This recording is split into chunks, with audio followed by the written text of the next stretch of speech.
Hi అండి, welcome to me Chinni's kitchen.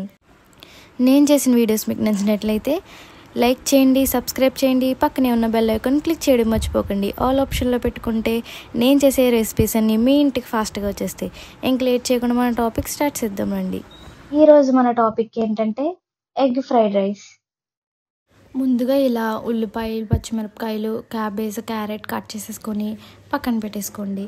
ఇప్పుడు stove పైన ఒక కడాయి పెట్టి ఆయిల్ వేసుకొని, ఆయిల్ హీట్ అయిన తర్వాత మనం కట్ చేసి పెట్టుకున్న ఉల్లిపాయలు, పచ్చిమిరపకాయలు వేసి వేయించండి. అవి కొంచెం వేగిన తర్వాత దీంట్లో మనం కట్ చేసి పెట్టుకున్న క్యాబేజ్ అండ్ క్యారెట్ వేసి బాగా వేయించండి.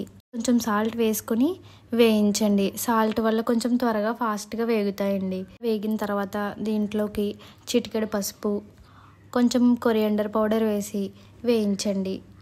దీంట్లోకి ఒక ఎగ్ వేసుకొని బాగా ఫ్రై చేసుకోండి.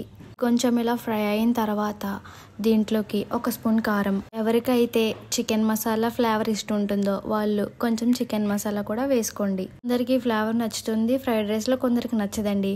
నచ్చే వాళ్ళు వేసుకోండి, నచ్చని వాళ్ళు స్కిప్ చేసేసుకోండి చికెన్ మసాలాని. అవి వేసుకున్న తర్వాత ఇలా బాగా ఫ్రై చేసుకోండి. అంతా బాగా ఫ్రై అయిన తర్వాత రైస్ వేసుకొని కలపండి.